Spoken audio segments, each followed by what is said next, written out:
glares. No glares.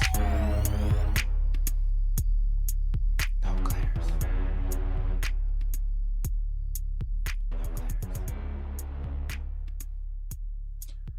What's up, everybody? It's the No Clearance Podcast, where we use hip-hop as a catalyst to discuss life. I'm here with the man that was made in the image of greatness. He got that there from his maker, as the great words of the man we talking about today, Big K.R.I.T. Hey, Jay, how you doing, bro? I'm good, man. I'm chilling, having had a busy day, but I'm good. I guess I know. I'm good. That's what's up, man. Living a dream. I got out of work early today. I was like, yo, I should stay for the whole shift, but this ain't the life for me. Yeah. I'm gone. It be like that sometimes, bro. It was like sometimes I you just gotta go home. I knew I was taking the next day off. I'm taking tomorrow off to get ready for Thanksgiving and everything. So I was a little too amped to just start my quick little vacation. So I was like, Yeah. 2:00 rolled around. I was like, peace, yo. It really be like that, bro. Like, if you know you're gonna be off for a few days, it's like that day before, it's like you gotta get out early. Like, let me start it now. The earlier the better. I started thinking about that crib. I gotta get away from that bullshit.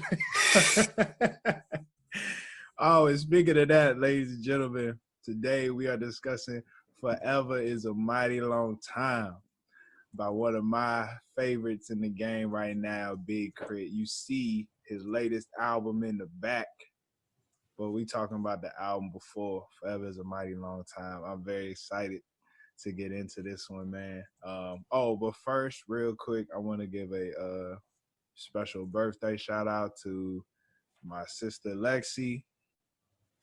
Hey, happy birthday to you, Lexi, for real.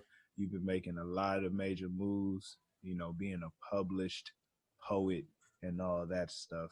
I'd shout out your writings, but I forgot the name. Don't judge me. You know my heart. But yeah, much love to you. Happy birthday, yo. I did not say that, did I? Yeah, you didn't say that at all. Could have kept all that to myself. Yeah. All right, yeah, Jay, you got any shout outs before we get into this? Shout out Brian, of course. Niggas working, bro. Shout out. I forgot to do this. I got a tattoo like 2 weeks ago, and I told her I was gonna shout her out, and I forgot. So shout out Gabby Tattoos, young and up and coming tattoo artist. She works at 111 Tattoo, Black owned, women owned tattoo shop in Brockton, Mass. Ooh, okay. I recommend it. They're good over there. Man, ID gets his tattoos there too. We gotta get ID on the podcast one of these days. I'm trying to think of the perfect album to have him on for. Yep. Though. And real quick, just wanted to give you guys the schedule coming through the end of the year.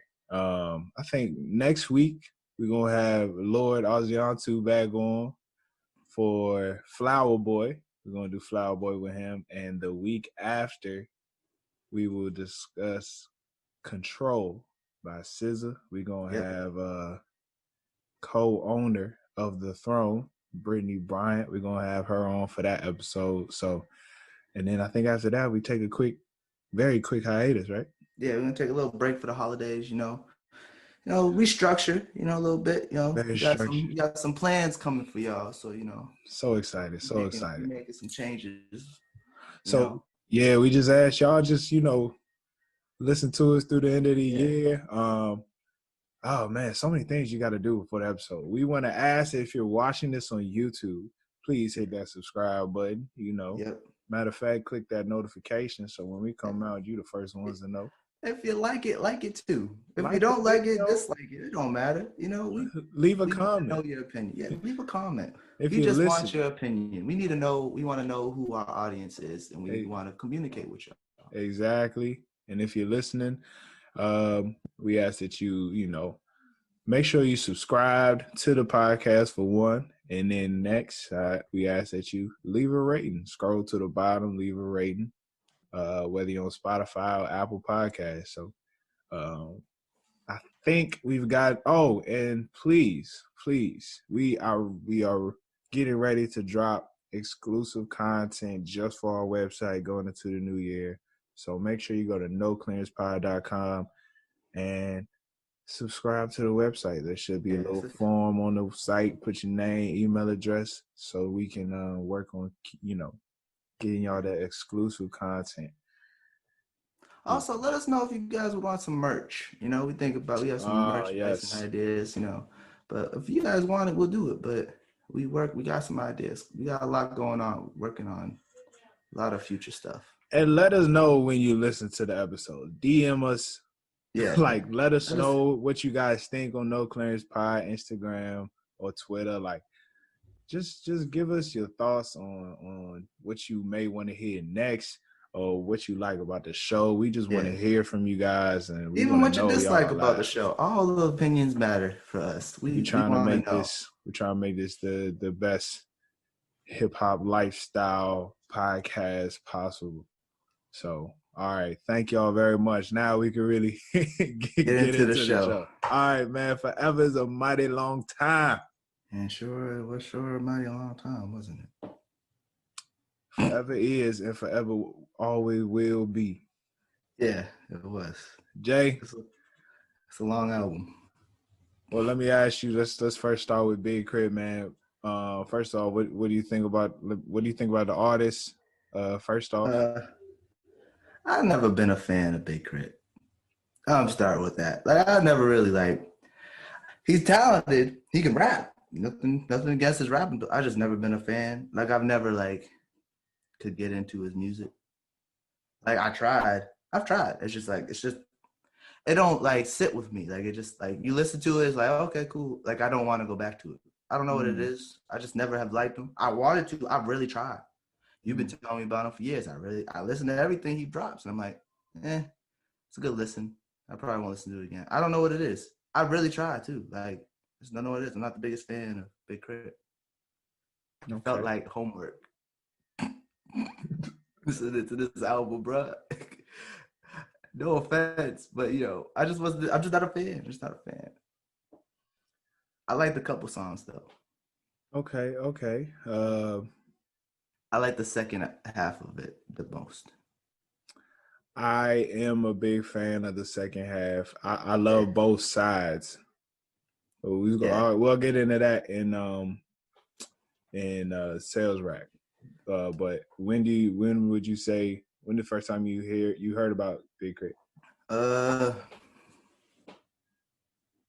You told me about him when Catalactica dropped. You're like, yo, you gotta listen to Catalactica. And I was like, what are you talking about? Are you talking about Star Wars? Star Trek? What are you talking about? Battleship Galactica? What are you talking about? What is this? And he was like, nah, Big K.R.I.T. He dropped the album Catalactica. I was like, okay, I'll listen to it. I forgot about it. I didn't forget about it. It's just I remember in college you listen to it all the time. There's a couple songs on there, a couple. Is that the one with Country Shit? No. That's the first time I heard, though. Country Shit is the first time you heard him? Yeah, I didn't think about it. Yeah, I thought Country Shit was on that, but I heard Country Shit, and I was like, oh, okay. All right. So this is how I feel about Big K.R.I.T. I don't know what it is. I feel bad because you love Big K.R.I.T so much, but it's just I'm not a fan of Big K.R.I.T. He's talented. He's a very talented man. He wrote every song. He's talented. I mean, I watched interviews. I'm like, this man has a really good head on his shoulders. A great personality. It's just I don't know what it is of his music. Just don't sit with me. You know what I'm saying? It's just don't sit with me. I can't. Hey, bro, there's a lot of people you listen to that I feel the same way. Yeah, exactly. You know what I'm saying? It's just I'm cool. I feel you. So, you mind if I? Yeah, go in on the love for Big K.R.I.T. I had to get my piece out. I first heard Big K.R.I.T back in high school. somebody played me "Children of the World" from his "K.R.I.T. Was Here" mixtape, and I was like, okay, I rock with that. So I listened to "K.R.I.T. Was Here," and I think what I love most about K.R.I.T. was the lane that he is in. He is in a very niche lane of rap music. Like, we don't get a lot of what he calls high quality, like country like country rap. Like, he is from Mississippi, and my first thought of Mississippi is like old white people, kids, man, like siblings marrying their siblings. Jesus. I don't think of that at all. It's wild, but like Mississippi now, like, he's really, I think for me, changed my perspective on the country, on like and it's just the certain pride he has in that, being Southern, and like not being afraid to speak in that accent, not feeling like he got to really like switch up for anybody, like, Yeah.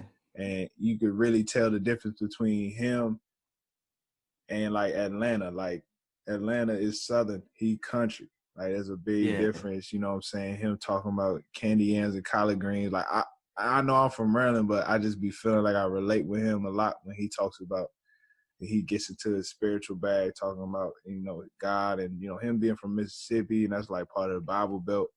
He not afraid to talk about, his relationship with God, and him always feeling like an underdog just because his location automatically put him in that space. He always talk about geography lottery, and if you just because you already got like an easier path if you from Atlanta or New York, and he just felt like he had to get it out of the mud. And for me, K.R.I.T. stands for King Remembered in Time, and that's always been like something for me, like building a legacy, knowing that you may not get praise for what you're doing on this, for what you're doing right now. You know what I'm saying? Where everything is about building something, for, further down the line, for, future success. So I really like his whole mission. I like what he got going. And plus that, his music is great for the car, man. I love the energy. It remind me, it's like he's like this lyrical rapper mixed with like Lil Jon and the East Side Boys sometimes, like, or David. It's like David Banner reincarnated. Like, I think of sometimes, David Banner. I really think of David Banner when I hear music. Right. Sometimes I feel like he's like he like a mix of UGK and Outkast. I got a lot of UGK vibes from David Banner, UGK. Every time I hear him, that's what I think of. I like UGK though. I love that. I love those artists, man. Like, I don't know what it is about the South or the country, but it's just always seemed like a magical world to me. Yeah, that I just wanted to be part of. I feel like he kind of sound like Pimp C, just with a little bit of a deeper voice. That's one of his influences, man. Like, he always talk about Texas and how Texas like was a major influence, and he do a lot of work with Bun B. I could really tell like that Pimp C was like influenced, because like he really sounds like Pimp C, R.I.P. Pimp C, but he really sound like him. Like, every time I hear him, I'm like, I think of Pimp C, and then he had that song with Bun B and Pimp C. Yeah, Pimp C did the hook, man. Yeah, R.I.P. Rest in peace, Pimp C, man. Man came down from heaven, bro. Did the hook and went back. You remember when you stupid, but you remember when we played International Players Anthem on the bus on the way to the wedding? On the way to the wedding. Honestly, I was so jealous. I was like, damn, I want this at my wedding. I was like, if Tyler don't play this at my wedding, I'll be so bad. If you don't play this on our ride to the wedding, I'll be so bad. I smashed up the grave. Bow me. You know what I did after that? I'm trying to memorize the lyrics for myself. Every time we hit the parking lot, we turn heads, boy.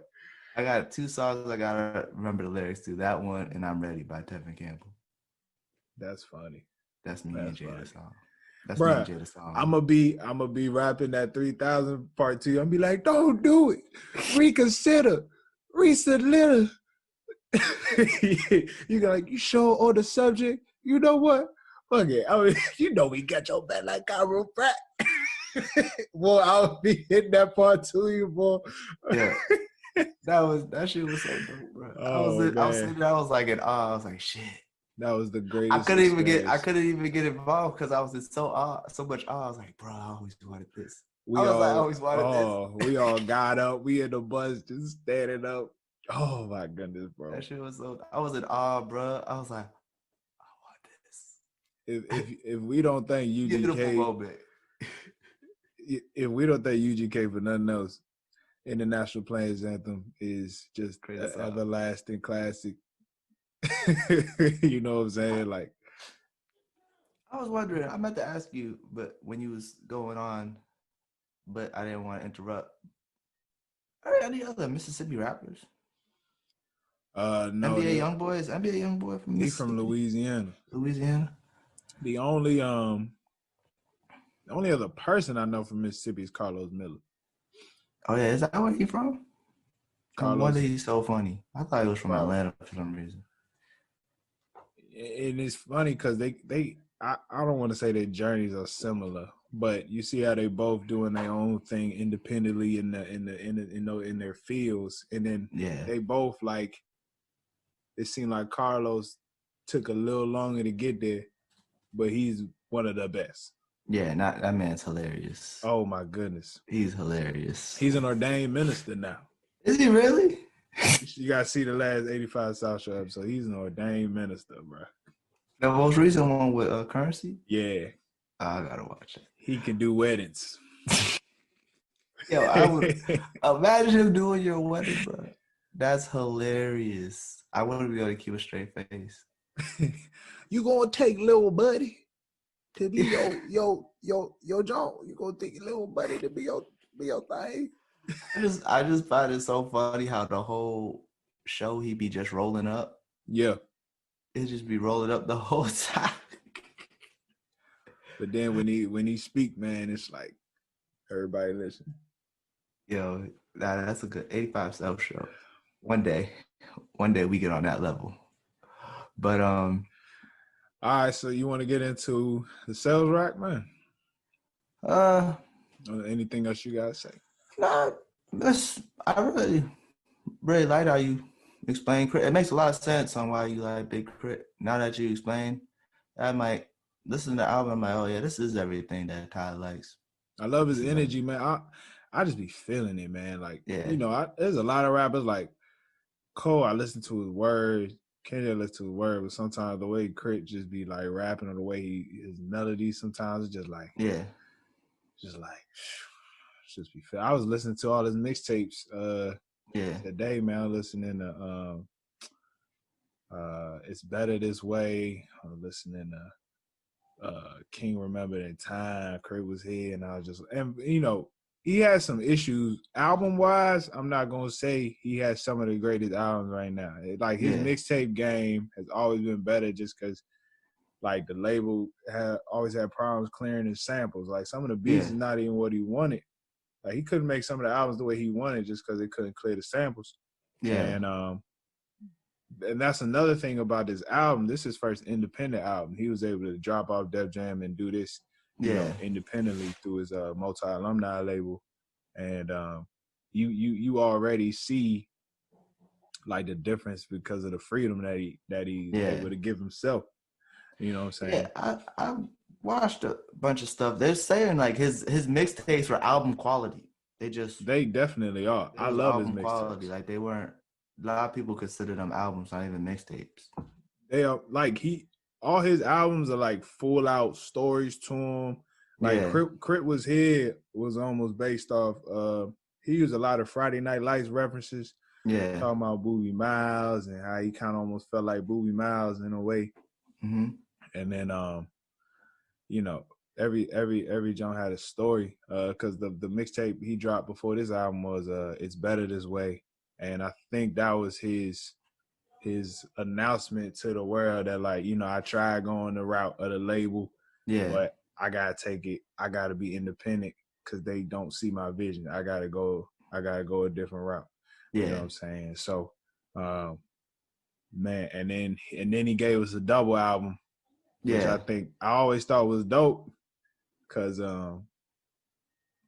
and I'm starting to see a lot of artists actually do something similar to this. Like this remind me a lot of like when Wale would just do like a slow jams EP, and then the next Yeah. EP just bars. And Yeah. like so for this album, he really did like a lot of music for the car, like pimping, like all the song about pimping Yeah. and just just talking, just like talking that talk. And then you have that's the Big K.R.I.T side. Then you have the Justin Scott side. We really talking about deeper things in life. Yeah. You know what I'm saying? Like dealing with having to leave his hometown to, go be successful. Like Yeah. his relationships. The Justin Scott side really resonated with me. I really like that side. Go ahead, speak on it. Why did that It resonate had a with you? lot more, had a lot more songs that made me think. Like the first half was dope. It was great listening to the car. The beats was like the beats are hard. Like Oh yeah. that was like Subbenstein, Boy, Confetti. that's sub Like series. Yeah. yeah. When I found out that the Subbenstein was like a series, I went back and listened to all of them. I was like, oh, okay, yeah. But like Oxcord, that first half had a lot of like bangers. Yeah. But the second half, like Mixed Messages, Keep the Devil Off, Everlasting, Price of Fame, and Drinking Sessions. Those are my songs. Man. I like those songs. Bury Me in Yeah. Gold too. Those were good. That's a good song. Like a lot of them, like Oh, the messages of those songs really resonate with me. Mixed Messages has like yeah, that's that's major. yeah. The Mixed Messages has made me like really think this week. I lot like I got like it really made me think like let's get into sales rap, but Yeah, let's talk what about about mixed messages? What was you thinking about? so What did it have you thinking about? so the line where he says I just want to be saved but fuck the police. Yeah, that's a That's part of very the hook. yeah. That line right there really just hearing that line just really like it like made me think a lot because my whole life I wanted to be in law enforcement. Like I wanted to be a cop. And sometimes I still want to be in that field. And sometimes I'm not. Sometimes, and I have this, and this is the thing that I got going on with me. It's like, fuck the police, but I still want to be the police. And this is just like something that's like, it's been weighing on me for years now. Like I've been going back and forth on it for the longest time. And it's something that's really been like weighing on me. Like it's like the only thing in my life where I am split and I do not know which way to go. Mm, So like cause like being in the field of law enforcement really made me understand like why I don't want to be in it, why I don't want to be a police officer. But at right. the same time, I still want to be a police officer because I see the people who are in the field. You know what I'm Right. saying? Yeah, you feel like you can make a difference. No, it's not even that. It's just some people do it for the wrong reasons. You know what I'm saying? Like a lot of people do it for the clout. Like, oh, Mm, the uniform, I get to carry a gun, blah, blah, blah. And then some people I know and work with do it because they just want to be the guy walking the grandma across the street. right. And those are the people who need to be cops. Like the ones who like, yeah, I just want to be the guy, walking the grandma across the street, like just making sure people are safe. They know they're safe when I'm around, yada yada yada.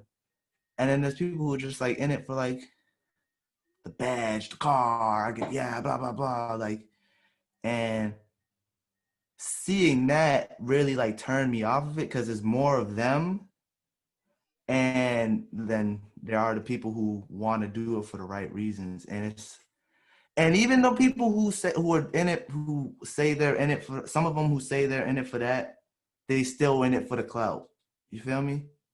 So like I notice these things, and it's like it's something that's been pulling at me for the longest, was because like I'm not in it for the clout at all. Like I want to be like I want to be one of them cops and make a difference. Like situations like the job I work now, situations where like I get a lot of similar situations that police officers get in, and police officers are shooting people, and me, I don't have nothing, and I wouldn't even think to do something like that. Like I wouldn't even think to pull anything out, even if the person did have a weapon. Like I just talk them down.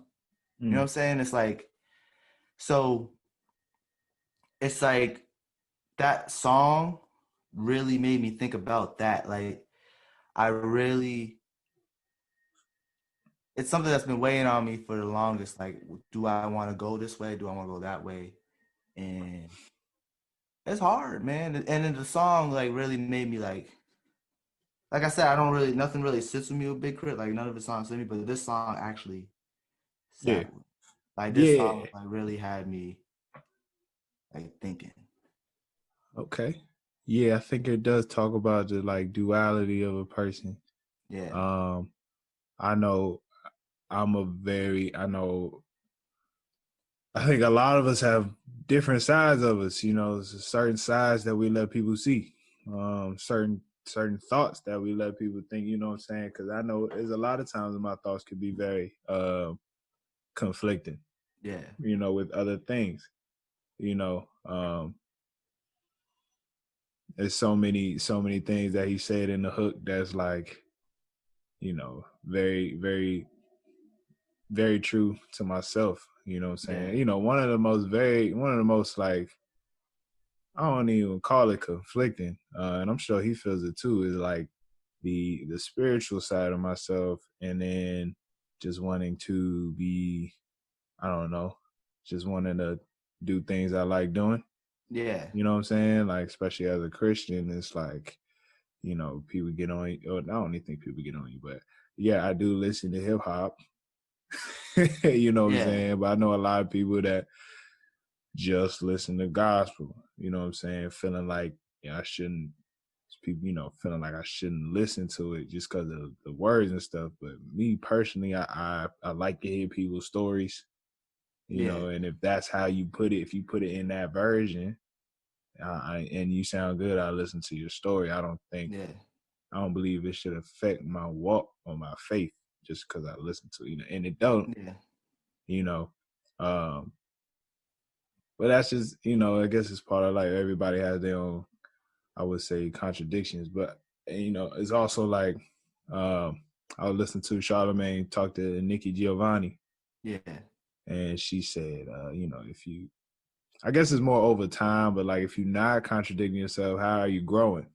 I was gonna bring that up too, bro. Oh man, I was gonna bring that up. That shit was deep to me. Like that's why like you can't like if you're making a product and you go back and listen to everything you do, you're gonna spend the whole time trying not to contradict yourself instead of growing. Right. Sometimes you got to say stuff that is contradictory to what you said in the past. It's like, yeah, Yeah, that's because I've learned, I've yeah, grown, I'm able to figure it out. But exactly. and you know, I think that's one thing we have to. You're not gonna think the same way you did 10 years ago. That's one thing we If got you to are, work you're on not in life. growing. Yeah. Yeah. So now I like mixed messages. Funny. The funniest part of that joint, what he say? Um, got me a lover, but I still want to cheat. I, That's funny as I hell. said, hey, look, I'm agreeing with everything. He get to that part. I said, hold on now, But Chris. hold Don't on, get me in hold trouble. on. I don't yeah. Hold on. Wait, hold up. Don't you get me in trouble, Chris. Yeah, I ain't down with that. Yeah, I'm not yeah. cool with that. I love um, my movie. yeah, man. Yeah, so that was good. All right, hey, what's your favorite song on the album there? Mixed messages. Oh, okay, okay. But I like the transition from mixed messages to keep the devil off me. Cause it's like Whew. Because it's like, okay, he's going through this whole confliction thing, and then it goes to keep the devil off me, and it's like, now he's like, all these conflictions, we gotta make sure we keep these negative thoughts, this negativity off my back. And I Boy, was like, oh, okay, I like that little transition right there. I put that song on my gospel playlist. I don't even think people know, boy. Like, I just like the way he started off. Yeah, I just, you feel like you in church for a quick second. You know what I'm yeah, saying? But it's some good words in there. Like, what's good? What good is those riches if you 6 feet under? yeah, exactly. Really talking about like, what are our priorities in life for real, for real. Yeah. You know what I'm saying? All you niggas out there buying PS5s ain't got no money. Yeah. I'm joking. I'm joking because I want that joke. I'm just hating. Yo, don't get me started on the PS5, bro. I ain't gonna. I'm just hating. I don't want to get started either because I tried to ask my wife for the PS5, but I asked so terribly. Yo, speaking of that, to get off topic. So like when I'm one of those people, when someone's gonna give me a gift, I'm trying to figure it out. Right? So I finally broke my girl, bro. I broke it. What she get you? So for the longest, I was gonna always buy my own PS5. Like I was never expecting her to buy me a PS5. But I've been just like, the jokes have been funny on social media and stuff. So I've been making the jokes too. I'm like, oh, you giving me a PS5 Christmas? And she's like, no, I'm not getting you a PS5 for Christmas. So why would you give me a PS5 for Christmas? What's wrong with that? Do you want me not want to get something that'll distract me from you? Is that what it is, right? And she's like, no, I'm just not getting you a PS5. And then she said, I'm not spending no $500 on you. And I was like, you're not gonna spend $500 on me? Really? I spent $500 on you? No problem. And then she knew she fucked up when she said that. So I'm getting ready to leave for work. And before I walk the door, she goes, just so you know, I was going to get you a PS5 for Christmas. I just didn't want to tell you. She was like, I just couldn't get it. And I was like, I was fucking with you. I wasn't expecting you to get it. I broke you. I was thinking that in my head. I was like, oh, I broke you. I broke it. Hey, look, man, more power to you. I ain't gonna lie, like she was like, it wasn't even that not getting the PS5 thing. It's the thing when you said I would have spent $500 on you, like it's that like I wouldn't. Wow. I was like, damn, I broke it. It's the duality of me is like, part of me wants a PS5, and the other part with my knowledge now is like, I'd rather take that money and just buy me some stocks. Buy me $500 worth of stocks. Yeah. Which would also be very dope. Like if I don't know why women really like to give gifts. I know it sounds crazy, but like I like giving gifts. I'm just like, if my wife takes the money she was gonna give me for gifts and just put them in a fund, put them in a stock, I'm happy. I'm a happy man. Well, it's more to it than just. I mean, money. that's a gift for me. A gift for me yeah. would be, hey, I bought you some stocks. Well, you're thinking about like, you're thinking more of like in terms of like financial growth as opposed to just sometimes getting someone a gift is just because it's something that they want. And then, you know what I'm saying? It's like, it's more than just like a gift has nothing to do with the money you're spending. It has to do with, it's a thing that like, that person would like and would love. Nah, but I understand that. But I've honestly been considering like just buying. If I had the money, I would just buy people stocks for Christmas.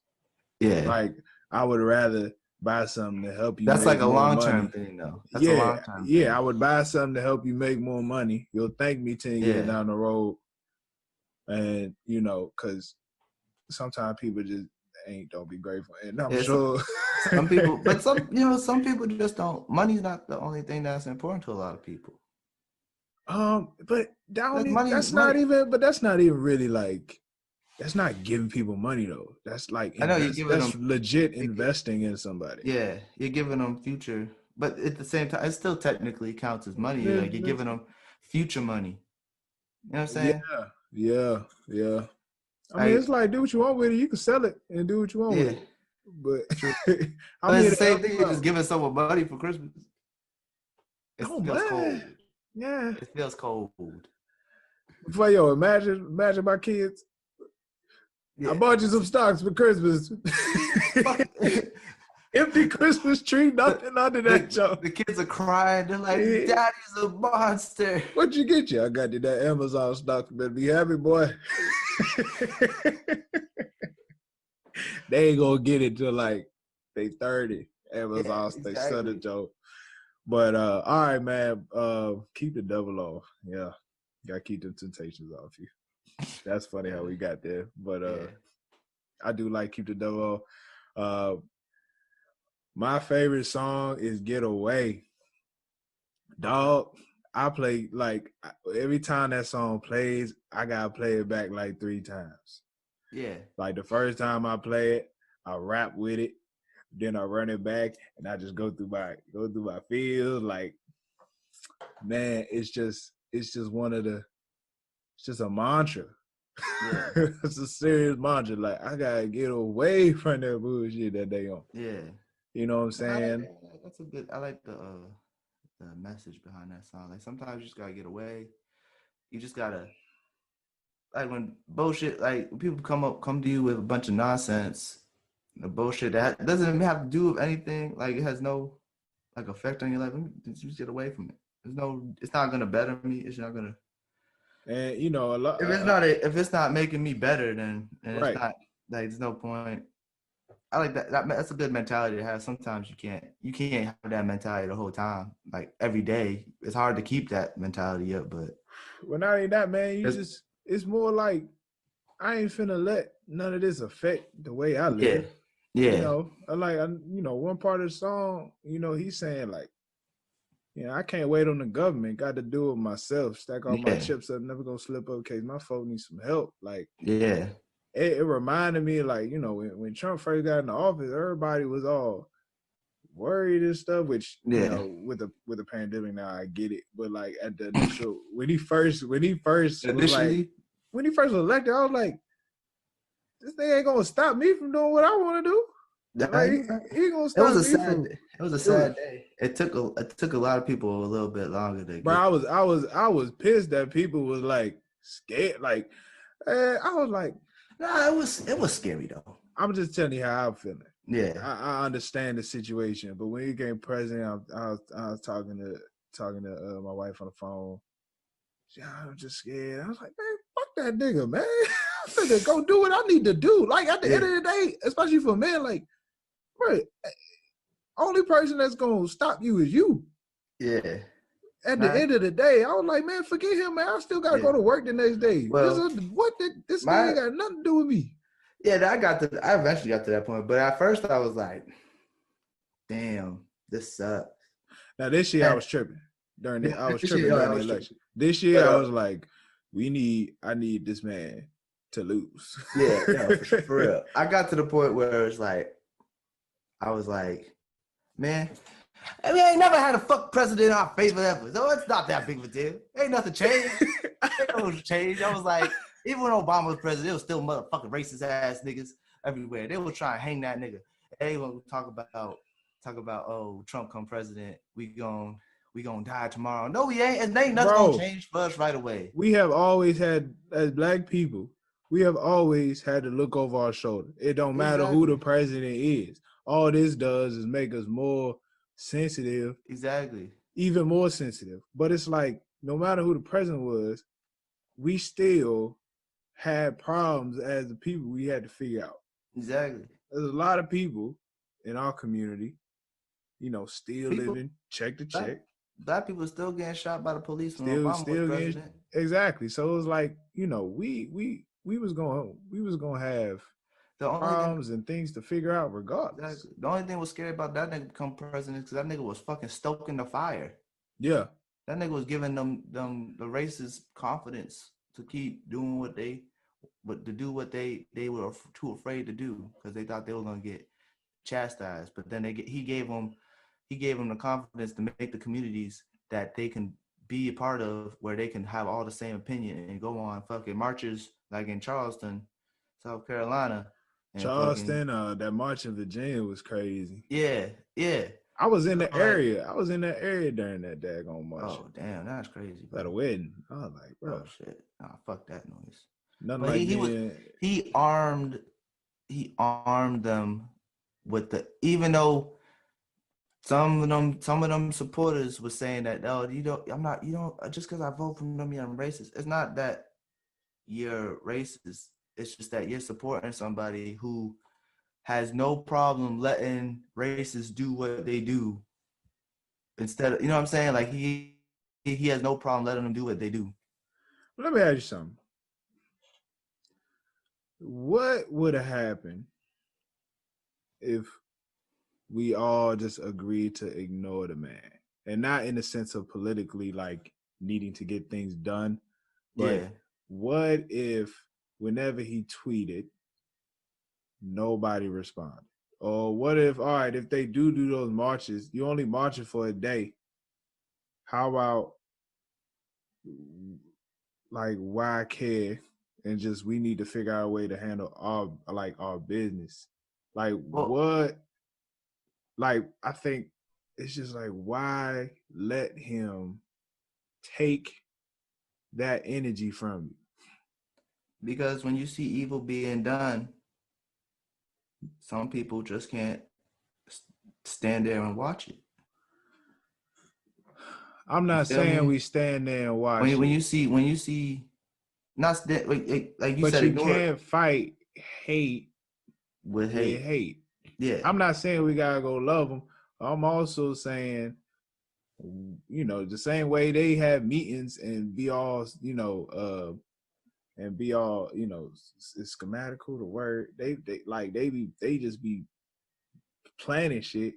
Like when are we gonna really sit down and like actually come up with like a unified? Is that even possible to come with like a unified plan where it's like, all right, really, no matter what they do, we gotta get some things done.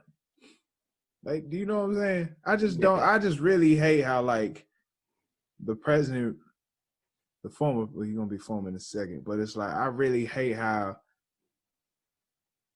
a lot of people. He really took a lot of people's just like mental, like the mental space that could have been used for other for betterment of other things. People really let him like take away that peace that they had. You yeah, know what I'm saying? It was really painful. These past 4 years, it's been painful to see people's energy being spent on talking about that man. yeah. No, no, you're right.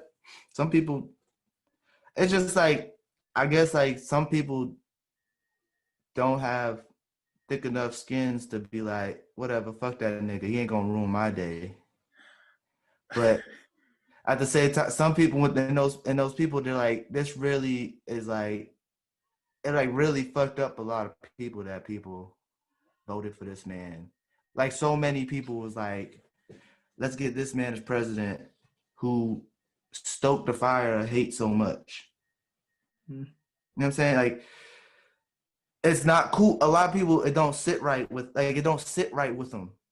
Like they just can't live knowing that like the world is so fucked up like that, where it's like, especially in America, where people are like, this the land of the free, and like we're supposed to be a unified country, but there's so many people who are like down with hate. Hmm. Maybe it's just my spirituality. You know what I'm saying? Like, and as a Christian, we all say, the world is gonna get worse. Like Yeah. it's just known. Mm-hmm. So it's like, you know, we just gotta have that peace. The peace in God is what gets you. Is really peace in God is really what gets you through times like these. Where it's like, Yeah. no matter what's going on around you, it's a Mm-hmm. peace that passes all understanding, to know that everything is in control. While it sounds so crazy, Yeah. That sounds crazy, but it's like, yeah, God has everything in control. And I would just hope that more people had that type of peace, because it's like, man, these past couple of years, like, it wasn't even a physical thing. It's just this whole thing was mental. This whole thing felt Yeah, like no, just a mental he fucked like a up mental a battle. lot of people. Like he fucked up a lot of people by just saying the shit he was saying, doing the shit he was doing, and it's Yeah, man. something that we had to live with. Thank God we don't gotta live with it no more. I'm happy he's gone because I know it's weird to say like we're getting back to a state of normal because Oh, before I can't. I president, don't know if that's possible. You know before what I'm saying? it's not even that. It's just like before he was president, like it's the same shit was happening, especially to black people. But like when him being gone, I feel like a lot of people who spent their energy and time talking about this man and how much this nigga sucks Yeah. can use that energy for other things, Right. especially with everything that's happening Yeah, with man. police brutality and like just everything in general. Like specifically, more importantly, my thing is like we gotta fix this policing in general because it's like that's my big one right now because that's like a huge issue, especially since like you can't even have an interaction with somebody who's supposed to be protecting you. Yeah. Like they're supposed to like. I'm gonna get back to it because this is something I told you. Mixed messages really got me thinking about. This is what I've been thinking about all week. It's like the the police officer was supposed to protect and serve, and the mentality is, I'm going home. I don't give a fuck about you. No matter what, I'm Right. going home to my family, and That's what it's the police. understandable. That's understandable if you're a police officer and you get in them situations. It's like I'm gonna make sure I'm there for my family, but at the same time, that's not the job you signed up for. You signed up. This is just how my feeling on police is. I mean, maybe I shouldn't be saying this, but when you're a police officer, you're signing up to put your life on the line for the people. Like if you're like if there's something going on, you're getting everyone out first, and then you're going in. And if you don't make it, you gotta make sure you're. It's something that you gotta be okay with yourself. And I feel like a lot of people who get in that field aren't okay with that. Like they're like not okay with like I'm going to die. Mm. And and then they're not okay with that. So every time they go in a situation, they're like, especially with I'm gonna say it with black people, that's what it seems like. They're going into it like, oh, they're going to kill me and I don't want to die. And it's like you gotta go into that situation like, yeah, I could die, but let me do it the right way because if I do it the right way, I won't die. Yeah. You know what I'm saying? And it's too much of me. I'ma protect me. We gonna protect us as opposed to we gonna protect them. You feel me? I feel you. I see where you're So like when I hear them conflicted. say, "Oh, defund the police," we can't defund the police because where they need the police, where police are needed. That's true, but at the same time, that money that we're asking to be taken away is only being paid to people because they're working overtime for shit they don't need to do overtime for. Right. So we take that money and put it to And people that.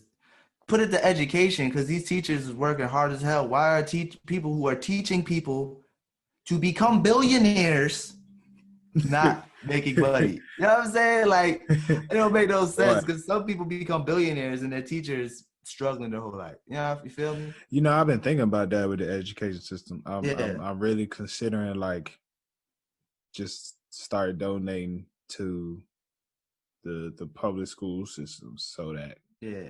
because it's kind of crazy the difference between public and private. Like it's almost Yeah. ridiculous. And then private school is getting so expensive. Private school is getting just as expensive as college education now.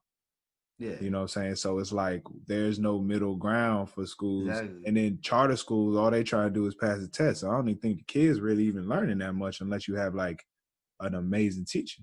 Exactly. So Remember that argument we got in back in college? about private school, public school. Yeah. Yeah. When I said you was privileged and you Oh got mad yeah. at me, I you was was mad as upset. Well, you was mad at me, and I wasn't even trying to offend you. I was just letting you know like the differences between public school and private well, school. yeah. Like Well, maybe I didn't say it the right way, but like I mean, the older I get, I realize like just having two parents in the world is almost a privilege, yeah. which is sad. That's a sad thing nowadays. Oh, But I think I said that to you too. I having think that having that in the world is almost a privilege. But you know, going through private school, like it's a lot of financial aid involved. You know what I'm saying? no, I understood that. I just I remember we had that conversation back then, and you got really yeah, upset. but it's weird because calling a kid, you know, I don't feel like I ever acted privileged. That's what really Yeah, got me when you say I never felt like I acted like uh I never feel like I acted like I needed to work for I didn't have to work for anything or like but that's the what you call it? That's the thing of being privileged. That's why when you call a white person and tell them about white privilege, they don't understand it, damn, that's crazy. That's crazy. That's right? crazy. Right. So like that day when we had that conversation, I didn't know I made you so upset until I just almost. never thought of myself as privileged. Like I Yeah. don't get me wrong. I knew I had it better than some people, Yeah. but I was never raised to be like my parents raised me like I was broke. Yeah. like No, then that's you know what I'm saying? that's something real. That's something that's important, especially with you being able to go do what you was able to do in life, even though you had to work hard for it and you was working hard and you never felt as if you was doing better than the next person because you was working hard, Yeah. just as hard as people who just aren't in the same space as you. You probably working just as hard as somebody else who's like in the same situation, who just had a little bit worse situation, probably work the same way as them, but for some reason it doesn't like equal the same. You know what I'm saying? I think so. Like if like public school, private school, like someone in public school could be working just as hard as you're working, but if that private school education is just a little bit better, Yeah, I a little mean, bit better. You guys working, putting the same effort in. You know what I'm saying? no, I totally understand because I talk to people who went to public school, and it's sad because look, man, PG public school system, from what I hear, is just like nobody really cares. They kind of Yeah, just fast track people through there, and nobody's really learning how to write papers. Nobody's yeah, really actually, learning, math, or nobody even introducing people to different careers at that stage. In yeah, high school is a stage where if you can get kids very interested in something at that age, then they could really like go above and beyond. So I get what yeah, you're saying in regards to the education, why like being privileged in that manner. Because I know when you came to college, uh, you we started off at different levels. yeah, That's no offense to you. That's just we started off at different levels. But I know, when we ended, you know, we could see, you could see how much work you put in and everything. But I do understand that. I know like even our homie Nancy, she one of the smartest yeah, people we know. But even she had to say like when she got to school, she had to put in like twice as much work just to catch up, yeah. just because of where Because you she started at. went to public school, Yeah, man. Yeah. How we and get to this? I don't know how we got to it, but That was a good conversation. that was I'll never forget that day because I remember like I don't even know Yeah, why we because got into that honestly, argument. bro, I'm a hardworking dude. Yeah, And I I'm a never doubted hardworking you for dude in that. a lot of things, and I never felt like I grew up. Like privilege Yeah. to me was like Would you say when we had like that conversation was like low key a wake up call? Like it was not a wake up call, but like something you never realized before. yeah, I would say that. But it wasn't never something I'm not. It's never something I'm ever going to be uh afraid to say, like, Yeah, my nigga, I grew up going to private school. My yeah, father went to the Air Force and sacrificed his life so he can yeah, get so he can give his kids a certain level of comfortability. You know what I'm yeah. saying? Like, And that's important in itself because it's like it's not your fault that your father worked super hard. yeah, You know what I'm saying? And yeah, it's like, and it's not my fault that like the way I grew up, my circumstance. You know what I'm saying? It's like yeah. So they're not bad things at all. It's just yeah, like sometimes you just gotta be aware. it was just a realization. Yeah, I see what you're saying. yeah. You know, I think but that was our most. never, I think that was our most important conversation of our four yeah, years of college. yeah. Because when I think of privilege, like I think of them niggas that live in Bowie. Yeah, You I Bowie don't know. niggas out there. I just think I know about the. you won't get it. I gotta Yeah, drive you around PG once or twice, a couple more times just to show you what I'm talking about. I always think of the niggas that live in like Bowie and you know certain parts of Upper Marlboro and stuff like that. I never thought like where I lived or like you know my circumstances put me in like because we like low and middle class. You know what I'm yeah, saying? Like my you know my parents was working, yo. You know what I'm yeah, saying? Like, but it is the fact that I would say it like it's like I said before, bros. It's definitely a privilege to have two parents. Like my mom's ran a daycare, and then my father, like on top of yeah. being And retired they and was still military, he working. had a job. So Yeah, that's so just like a like blessing in itself. yeah, like they And was still working. but honestly, one of my like realizing that is another part of like something that I will want to push more for in our community. Like Yeah, I can't tell you, and you know, everybody got their own circumstances, but like two and parent households in the black, like more two parent households in the black community would like change almost everything yeah, for us as a people. Lit- literally, I I've been saying that as well because I mean I didn't grow up in a two-parent household, but my girl she grew up in a two-parent household, and that's like a rarity because I don't know many people. You and my girl are like one of the two of the only black people I know that have a two-family household. Like not many black people I know have like been raised by both their parents. Yeah, Like not many I can think of, or like they was raised by both their parents, but both their parents aren't together, yeah, yeah, and they live in two different homes. You know what I'm saying? Or it's like their dad's always coming around, and they live with their mom, but their dad always comes around like a couple days a week or like once a week, and it's like I've never seen like two black parents in the same house. Like my uncle, no, my uncles, some of yeah. them they're still with their were married and they raised kids. That's where I seen it first with them. But growing up, my friends and stuff, it was all different. And I think that's where I think that's Big K.R.I.T kind of talks about that in Higher Calling. Yeah, I think that song resonate with me, realizing that the things you do in your relationship, you know, you're going to get to a point where you realize this can be more than just a relationship. Like yeah, I never forget um, when Drew and I got married. Like that really, it wasn't just us getting married. Like it affected so many people.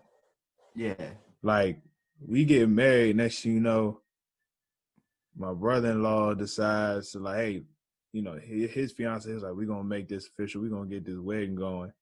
And then yeah, like my cousin, they get married the same month as my brother-in-law.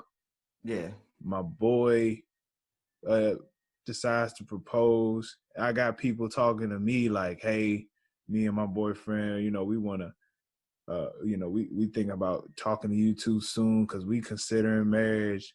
And it's like when you take that next step, you realize that it's so much more than just two people deciding to be with each other forever. Like now you starting a family tree that is like connected with no offense to nobody, like connected with no confusion. Yeah. You ain't worrying about, trying to like people look to you just off the fact that you made a commitment to somebody. Yeah. You know what I'm saying? Like it's almost crazy how that, like, there's a level of respectability that you start to have because of it. And then even when your mindset changes as a person when Yeah. you put that ring on your finger. And it's just like I just want to see more of it as a people. And then, but the hardest part is, of course, it all looks good from the outside. A lot of people, because marriage is so important, marriage is very important, but a lot of people don't put in that work beforehand. Like, Yeah. a lot of people don't know. Like, my wife and I took a premarital class before getting married, and I took it at my church.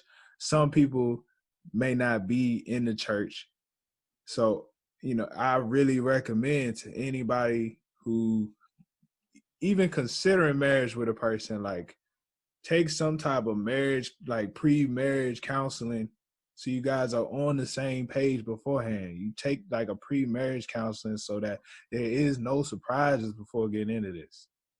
Because Yeah. it's like, once you say I do, you say I do. You know what I'm saying? So we Yeah. took a premarital class in my church, and that thing was like 8 months. Damn. It was twice a month. Like, you had homework. We had to have meetings with each other, like really discussing some very tough topics. But like, because like what you're planning to do is a lot at stake with what you decide to do when you get married. Like, do not just go in there with just planning a wedding. Like, put the work in to like understand your partner's financial situation.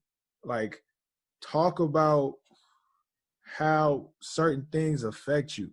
How can you guys communicate better? What is your roles as a partner in this marriage? Understand your roles. Like, there's so much more to it than, you don't take getting married lightly. Yeah. Like, don't just because you love her, like, don't just go get a ring because you love her. I'm not saying you shouldn't, because love's a very important factor, but make sure you guys are on the same page about a lot of stuff. Make sure you guys Yep. know how to have some type of conflict resolution. You know what I'm saying? Yeah. I like, that's so important for me to tell, because I just don't I don't want to see people get married, in our 20s, because it is young. Like, if you're in your 20s, like, you're getting married young. The Yeah. person you marrying is going to change. I don't want to see people 10, 15 years from now, going through a divorce and really messing up the family dynamic just because you ain't put in the work beforehand. Yep. So, like, if you listen to this, man, please go to a premarital class. And a lot of churches, whether you go to their church or not, they'll take you. Yeah. But they want to see your marriage work, whether or do some type of pre-marriage counseling with somebody, but put in that work beforehand. Because, like Chris saying, like, this is a higher calling once you get into this. You know what I'm saying? Woo, had to Because get that off my chest, boy. it's important, because marriage is an important thing. I have the same philosophy as you when it comes to marriage. It's a one-time thing. Like, I'm marrying you, I'm staying with you. Like, it's not like I'm marrying you, we're gonna get divorced in 20 years, 15 years. Now, this is it. This is it. Like, and it's important to make sure you know the person you're with is like on the same page, and like, they know that, like, this is it. Like, and Yeah. it's good that you fully understand the person you're with. And, like, don't, like, I'm saying, I'll really say take a class, because look, when you're in that stage of your relationship, when you propose stuff, you just love the person. Yeah. No matter what they do, you get married to them. Like, you love them, but you gotta have like a third party in there that's just looking at y'all like, look at these people, look at these two. Yeah. They think they know each other. I'm about to put them to the test. Because there's those days when you're like, I really don't like this person. You have those days. You have those days Hey, where man. you're like, you still love them, but you just like, I don't like you today. Man, look, And it's like you got to be able to communicate and make sure like that's not something that like. I'm still learning. I'm still learning about my wife. You know what I'm saying? She don't never finish a glass of water.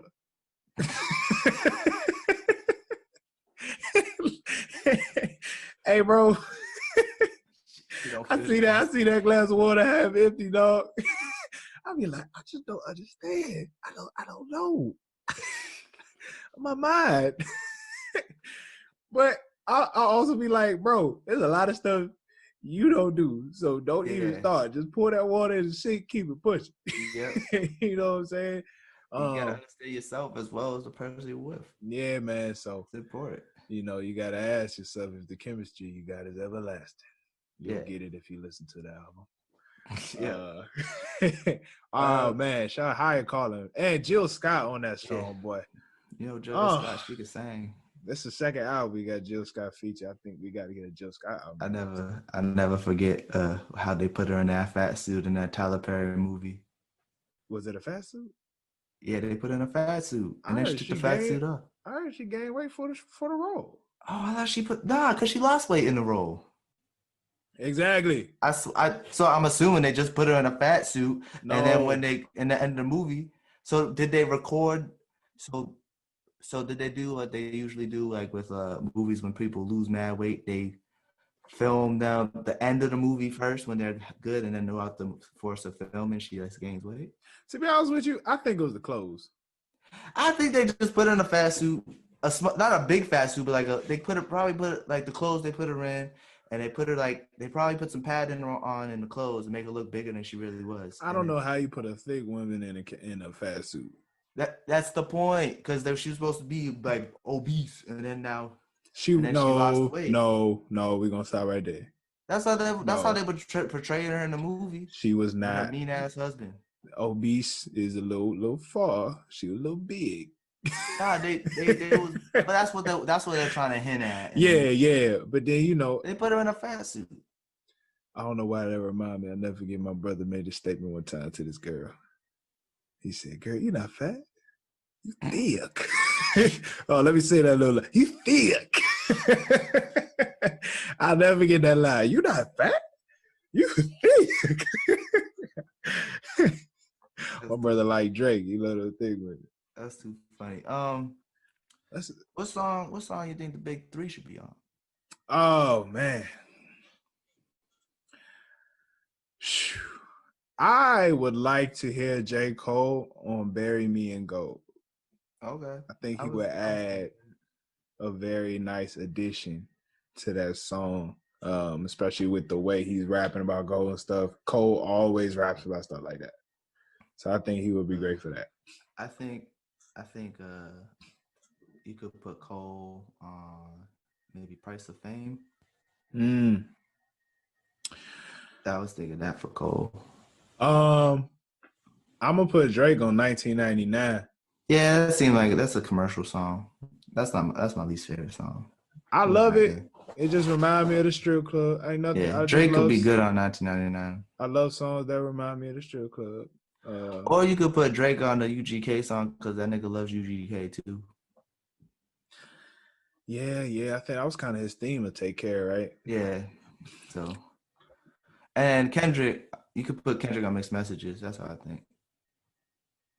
Kendrick on Mixed Messages or Drinking Sessions. I want to hear Kendrick on Confetti. I want to hear Kendrick rap on a hard beat like that. Confetti. I can see him on Drinking Sessions too because it sounds a lot like I. Yeah. You know what I'm saying? I feel like Kendrick and K.R.I.T probably can talk about their issues with alcohol, and that'd be good. That would be good. What do you think of Bury Me in Gold? I like the message behind it. essentially was saying like Bury Me and Go was talking about this is how I took it. Essentially, bury me and go, bury me happy. Essentially, is that what he's trying to say? Like when I'm out this world, the money's not important. It's more important like the people you have with you, something like that. What I took from it was so the hook kind of says, bury me in gold just in case I'm forsaken and I have to pay for my soul. Yeah. So what he's saying is, you bury me in gold. If I'd give the Lord all this gold so I can be in heaven. Like all this Yeah. really don't mean nothing to me. I just have it here so that Yeah. if I feel like if I'm like in debt or he ain't Yeah. let me in, like, look, bro, I give you all this. I just want to see my grandmother. I want to, Yeah. you I was know, gonna say that. all this isn't as important as my soul. You know what I'm saying? Yeah. That song always give me like just some chills for some reason, especially Yeah. when he The finally part when, explains it. yeah.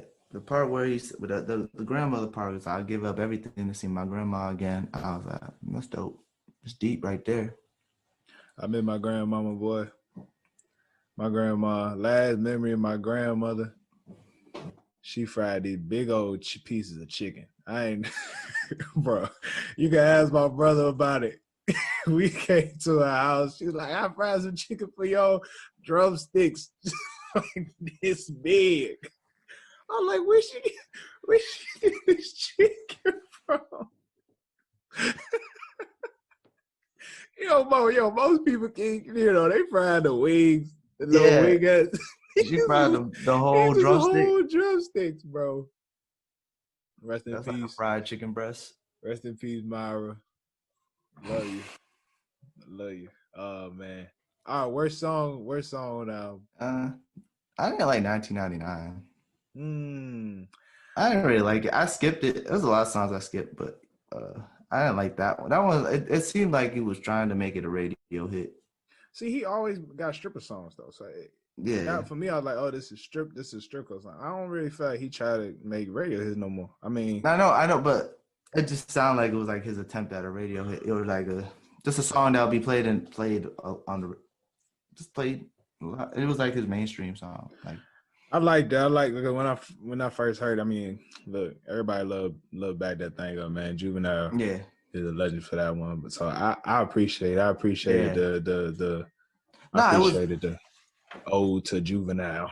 yeah. No, it was all right. Like it was worst song on the album compared to all the rest of the albums. Kind of it Yeah. was worse. Rest of the song. For me, the worst song. I honestly hated that classic interlude. Yeah, that was silly. I love all the songs, so I really Yeah. just didn't like the interlude. But I understood what he was saying, like, how you can't judge an album as a classic if it comes out. Mm-hmm. It's only been out for a week. Yeah. And there's some real classics out here. Like for me, a classic is like What's Going On by Marvin Gaye. Like I think that's one of the greatest albums. Like something that's still years. It needs like decades. Yeah. Like you can't call something a classic till it's been out for like 20 years. You could say something could be you could say like something like this will be a classic. Yeah. What you grow up listening to? Like, did you grow up listening to classics like that? I can't really remember. I think my mom used to have random tapes in the car, so she had Marvin Gaye. My grandmother loved Etta James and Etta James. She loved Patti jazz. LaBelle. She liked Patti LaBelle. She liked all them. Gladys Knight. Okay. She loved Patti LaBelle though. She loved Patti. My grandma loved Patti LaBelle. He's the right kind of lover. But I mostly just listened to hip hop. My mom was like, she loved LL Cool J. Oh, my pops love LL Cool J too, man. She loved Genuine. I listened to a lot of Genuine as a little kid when I was young, real young. It's actually hilarious. I listened to a lot of Genuine, a lot of LL Cool J. R. Kelly. Hey, if you ever need to say his name again, just say Boondocks. I'll get what you say. Boondocks. Okay, Boondocks. A lot of Boondocks. And yeah, I can't really radio stuff. Whatever's on the radio. My mom loved Beautiful. Music Soul Child? Oh, for real. Yeah, she loved it. Got you. You know, in the house, when we was in the house, it was gospel. So like I grew up on Kirk Franklin, Fred Hammond, Donnie McClurkin, Byron Cage. But when I was driving, you know, some of the favorite times drive with my pops, 96.3 WHUR, man, like 96.3 and 102.3 was all like the old school R&B hits. You know, Stevie Wonder playing, it just like what's them other? This is a couple other groups, but anytime that R&B station would come on, that's how I really just became an old man. Like just playing those stations. And anytime we go, Philly has one heck of they got some really good R&B stations in Philly, like the old school joints, because they just be mixing like all day. You know, they don't do that like top 20 rotation. I can't stand that. But I really can't. I really all right. I've been meaning to talk to you about this. Talk to you about this with this whole, that whole J. Cole ain't got no replay value been like killing me. It's been killing me, right? And like you would say he don't get played on the radio a lot, but the radio is trash.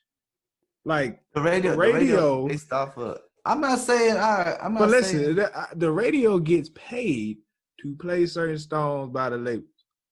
Yeah, sometimes. Yeah, but payola. My thing is, we can't base replayability off of radio. Well, not anymore. Not anymore. But it's been like this for a long time. Like pretty much since high school has been like this. Like maybe when we got to college, but like with streaming, unless you got a call from like 2011, like nobody listened to the radio. What I'm saying is, I got this shot. Who got me thinking like this is Charlamagne. Yeah, I've heard Charlamagne talk about Cole. I ain't gonna say F that man because I respect Charlamagne, but Charlamagne really, really be upsetting me when he talk about J. Cole. You better respect that brother. Listen. When he said that, I never thought of it before until he said it, and I was thinking about it. After he said that, I was thinking about it, oh shit, you know what?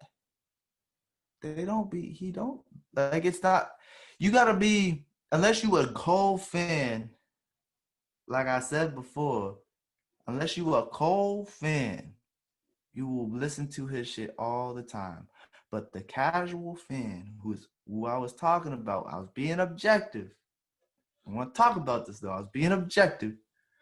The casual fan is not gonna re-listen to J. Cole's music. All right, listen. Casual fan is gonna listen to the Drakes. Gonna listen to the Futures. They're gonna replay those songs, whatever albums they drop over and over again. Because today's about Big K.R.I.T, so I don't want to get too deep into this. I respect that argument. It was like 2 weeks in a row you brought up the radio, and it's like the radio really does not dictate replay value. Not anymore. We're streaming out, but I'm just like, we can't use that argument. At the same time, you still can because radio's still out. But radio plays some of the most. Radio does not tell you if it's replayable because radio is getting paid to play the song. It's not like the radio is deciding to play the song. Not all of the time, though. Because they still have the freedom to play whatever songs they want to play. Who? No, they don't. Yes, they do. Maybe the DJ mixes. Maybe the DJ mixes. The top 20 is painful. They have the top 20 that they always have to put those songs on, but they still can play. They can still push songs that they like. It's not as big. It's not as important now as it was back. I just can't maybe 12 years ago. I'm gonna leave it there. I just don't think radio is part of the replayability question. I'm talking about the casual fan though. I'm not Casual talking fan don't about listen to radio though. the casual fan. The casual fan don't listen to J. Cole. I don't believe that. Look, we gonna have this done because we here to talk about K.R.I.T. We here to talk about K.R.I.T. So I'm gonna keep it moving. That's what I'm saying. I don't want to talk about this no more. Anyway, I said what I said. That's not how I feel. I'm being devil's advocate. Anyway, I respect it. I listen to everything J. Cole has played. I respect it. I listen to everything J. Cole. He dropped an album, I'm listening to it. I respect it. I'm listening to it again. I listen to it for a whole 2-3 weeks. I respect it. Then I give it a break. Listen to it again a couple after that. Tell you, I'm a J. Cole fan. I'm just being objective. Sometimes you just got to think about. We've both been objective on this show. Yes. I understand. I did not talk about the snowboard, man. I did not like that stance that you took on the. I understood everything else you were saying. All right, that's it. Oh no, we done. I ain't rethinking though. Anyway, we do a worst song. Did we go favorite song? Favorite song. You said I didn't even. Did we say that? Yeah, I said Getaway. Yeah, we asked that in the beginning. You didn't tell me. Said the yours. Three King. Getaway, my favorite song. Yeah. Getaway. Matter of fact, Getaway is my favorite song is overall, but it's also my favorite song on Volume 1. And then Volume 2, I would say my favorite song is Everlasting. Okay. If we're gonna do by volumes, Volume 1 is Confetti, Volume 2 is Mixed Messages. I tried to do something fancy with my on Instagram one time. I tried to post like the lyrics to Everlasting with a picture of my wife on there. And I've tried to play the song in the car with her in the car like 20 million times, right? Yeah. So I put the lyrics up and she like, you think I'm ratchet? I'm like, if you listen one time when I'm in the car. I literally did the lyrics, bro. Like, the lyrics, he's like, even if you ratchet, are you classy? Are you classy? He said that in the lyrics. I'm like, if you listen to anything I play in this car, you would know. Like, you ever try to play something in the car, like, because you meant it? Like it's almost like you try to get a message across. Yeah. I'm like, you just realize, like, man, they don't be listening, bro. They don't listen to your music. Unless you put on their music, then they listen. Yeah, unless you put on their music. Yeah. I really... Or like, they be like, you know what? I'm sick of this. Can we listen to something else? That'd be the worst. They get to that point. I can't stand that. My girl gets to that point faster than some. She'd be like, all right. She'd be like, all right, but what are you doing? I am listening to my music in my car. Your girl did that to me one time, bro. We was coming back from some community service. Yeah. I'm playing Kendrick. She was like, we gonna have to play something else. I'm sorry, I can't do this no more. I was like, dang, I am driving. That's what she be doing. I just don't understand, like, yo, if I'm driving, don't touch it. Yeah, it's my music. It's my music. But me at the same time, I don't really be caring. I be like, play whatever you want. I don't care. Because I be focusing on driving. So, like, I need to start making a playlist because sometimes I'll be like, just think of a random song, maybe text, I'll be on the phone driving, it's dangerous. Yeah. So I'll be like, you know what, just play what you, and then I'll be like, play this song. I'll be making sometimes I do it, but, I'm just like, if we on a long drive. I drive better when. It don't matter to me. No matter I'm like rapping the words and stuff, I'm like smooth behind the wheel, bro. Like when I'm in the zone. Yeah. But all right. I think we got into the Lil B. Yeah. Let's put him on that classic. Yeah, put him on that classic. It's a classic. I guess it's a classic. Oh my goodness. How was your overall opinion on the album and everything? Yeah, I think 4eva is a mighty long time. I've been thinking about the title of this album a lot. You know what I'm saying?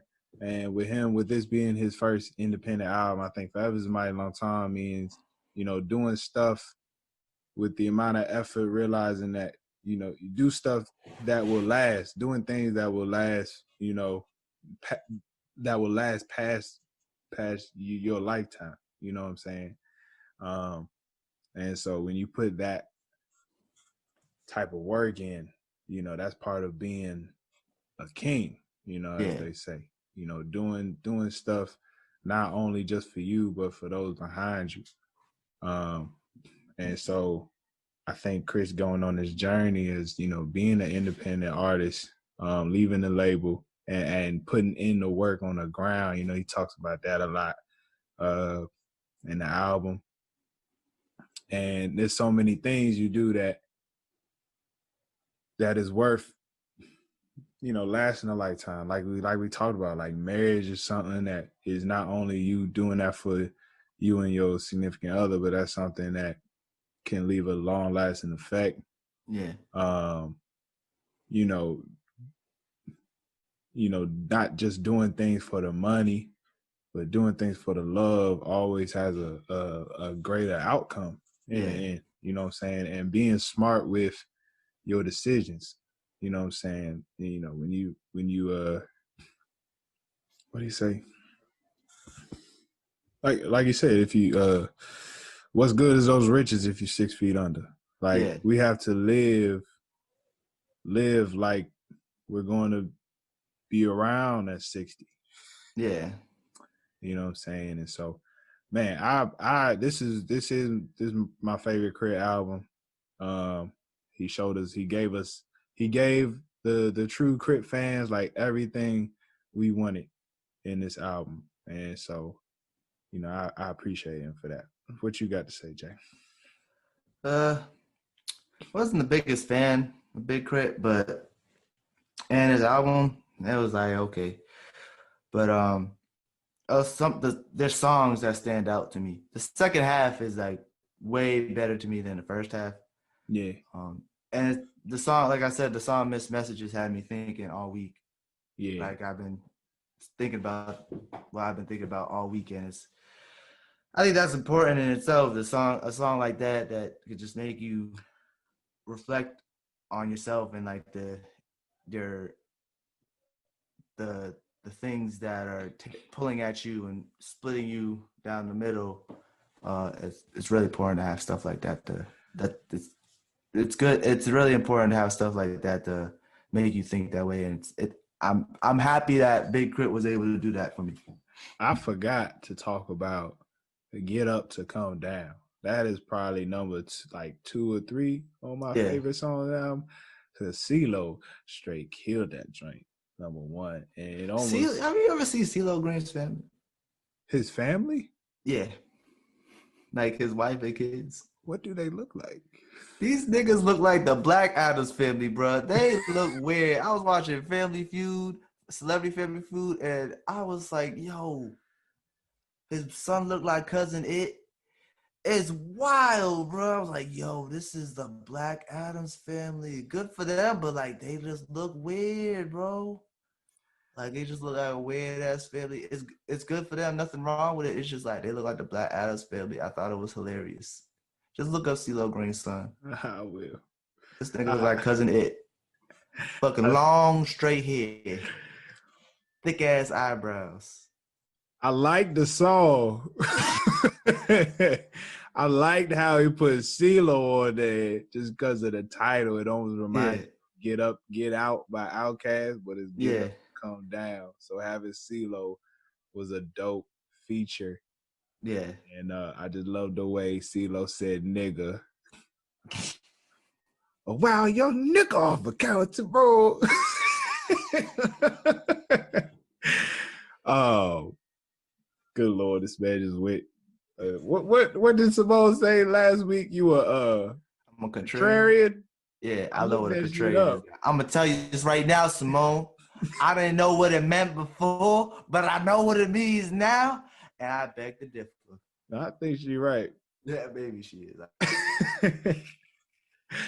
Oh, okay. He has some legends on this album, man. Like T.I., CeeLo, UGK, Jill Scott, Bilal, which I don't even never heard of Bilal's song, but he's on like some legendary albums. He was on Pimp a Butterfly. Songwriter. I think he's a good songwriter. I think he's really good songs. So yeah, man. Look, I hope we've convinced you to go listen to Forever Is a Mighty Long Time. And even if you don't listen to Forever Is a Mighty Long Time, check out K.R.I.T is Here. I like that album too. K.R.I.T is That's the Here. most latest one, right? That's the Yeah, latest that's the one. I latest. like that one. I enjoyed that one. He sampled Jill Scott on K.R.I.T is Here for the Yeah. Energy song. Cause boy, I love. Look, Well, we got to do like a Jill Scott tribute or something one of these days. But you gonna do the out? You gonna take us out this time? oh, you want me? All right, cool. Well, this has been the No Clearance Podcast. I'm Jay. This is T. Don't forget to subscribe to the website, subscribe to YouTube, follow us on Instagram, follow us on Twitter, follow us on everything. We everywhere. We live. We out. We about to make this money. Black women, we love and you. Black women, we love you.